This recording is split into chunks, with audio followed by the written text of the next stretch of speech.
మనము మండలంలో ఎస్ఐఆర్ ప్రక్రియ 99% ముగిసింది.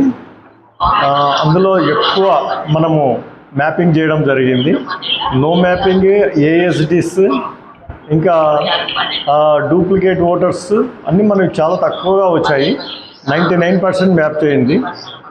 ఈ మ్యాపింగ్ కోసం చాలామంది మండల లెవెల్ ఆఫీసర్స్, మా రెవెన్యూ స్టాఫ్, విఆర్ఓస్, బిఎల్ఓస్ అందరు కృషి చేశాము. ఓకే, హవెవర్ మంది దిగ్విజయంగా ఎస్ఐఆర్ ప్రక్రియ ముగించాము. ఇంకొకటి ముఖ్యంగా మాకు ఓరకల్లులో ఈ భూసేకరణ సందర్భంగా కొంతమంది 2014లో మనకు అప్పుడు ప్రభుత్వానికి రెజ్యూమ్ చేసుకొని ఉంటాం. ఆ ల్యాండ్స్ మీద ఇప్పటికీ తిరుగుతున్నారు. డబ్బులు కావాలా. దయచేసి మేము రిక్వెస్ట్ చేస్తున్నాము, ఎవరు కూడా మాటలు వినొద్దండి. మేము ఖచ్చితంగా ఇప్పుడు కొత్తగా అసైన్ చేస్తే, కొత్తగా అలినేషన్ చేస్తే, కొత్తగా అక్వైర్ చేస్తే వాటికి గ్రౌండ్ ప్రకారం చూసి రిపోర్ట్స్ పంపిస్తాము. ఇప్పుడు 2014లో మనము అక్కడ రెజ్యూమ్ చేసిన ల్యాండ్స్కు పంపించడానికి రాదు.